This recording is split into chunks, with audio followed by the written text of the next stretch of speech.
बिहार विधानसभा 2025 के नतीजे लगभग आ गए हैं। 101 सीटों पर लड़ी बीजेपी और जेडीयू दोनों ने इस चुनाव में जमकर प्रदर्शन किया। अंतर यह रहा कि बीजेपी को बिहार में नंबर 1 पार्टी बनकर उभरते हुए देखा गया और जेडीयू रही दूसरे स्थान पर।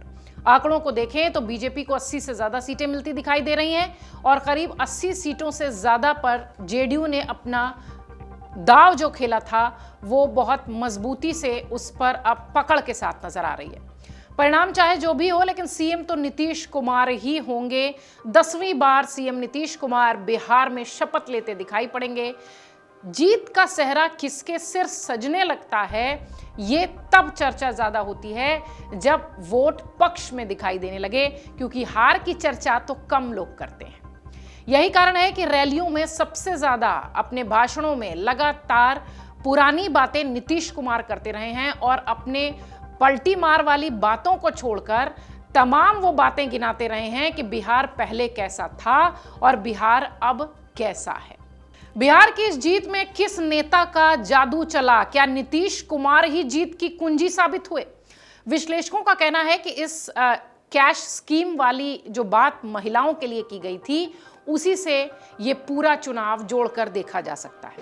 कैश स्कीम की वजह से पुरुषों की तुलना में महिलाओं की जो वोटिंग परसेंटेज थी वो लगभग 8.25% से ज्यादा की थी। इस बार मतदान में पुरुषों की हिस्सेदारी 62.98% की रही, जबकि महिलाओं की वोटिंग परसेंटेज अगर देखी जाए तो वो 71.78% से कहीं ज्यादा। राज्य में महिला मतदाताओं की संख्या है लगभग 3.5 करोड़। इसके अलावा चुनावी रैलियों में प्रधानमंत्री मोदी ने भी बड़ा असर डाला। उन्होंने अपनी लगभग सभी रैलियों में कट्टा, दुनाली, रंगदारी जैसे शब्दों का इस्तेमाल किया, जिससे मतदाताओं को उन्होंने जंगल राज याद दिलाने में कामयाबी हासिल की।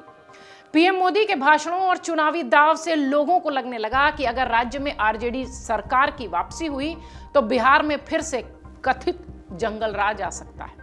लिहाजा कट्टा दाव के इस भय ने मतदाताओं को आरजेडी के खिलाफ लामबंद कर दिया। इतना ही नहीं, आरजेडी को इस बार भारी सीटों का नुकसान भी उठाना पड़ा है। आलम तो ऐसा है कि ये पार्टी बिहार में कहीं तीसरे नंबर, चौथे नंबर पर न जा गिरे। रुझानों के अनुसार बिहार में बीजेपी और जेडीयू के नेतृत्व वाले एनडीए गठबंधन को प्रचंड बहुमत मिल गया, जबकि महागठबंधन काफी पीछे छूट गया। सबसे चौंकाने वाली बात यह रही कि जन स्वराज पार्टी के प्रमुख प्रशांत किशोर कहीं नहीं दिखे।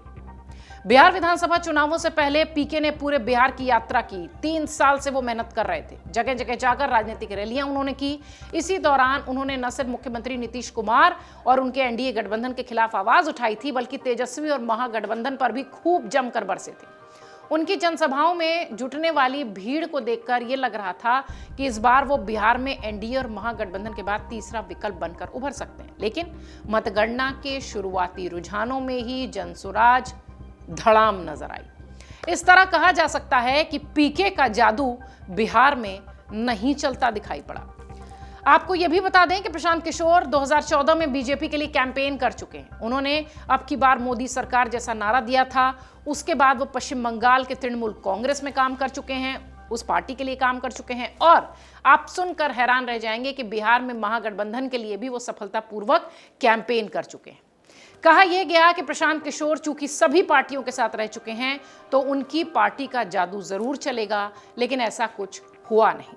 तो फिलहाल बीजेपी जेडीयू जो बड़े भाई छोटे भाई की बात ना कहकर जुड़वा भाई की बात करके चुनाव लड़ते हुए दिखाई पड़े थे, एक अच्छा नैरेटिव सेट करने में बिहार की वोटर्स के बीच कामयाब रहे हैं और पीएम मोदी के तमाम वो भाषण और महिलाओं की बम्पर वोटिंग एक बार फिर नीतीश कुमार को जबरदस्त तरीके से वापस ले आई है। अगर आप ये वीडियो YouTube पर देख रहे हैं तो हमारे चैनल को सब्सक्राइब कर बेल आइकन दबाएं और Facebook पर देख रहे हैं तो हमारे पेज को लाइक करें।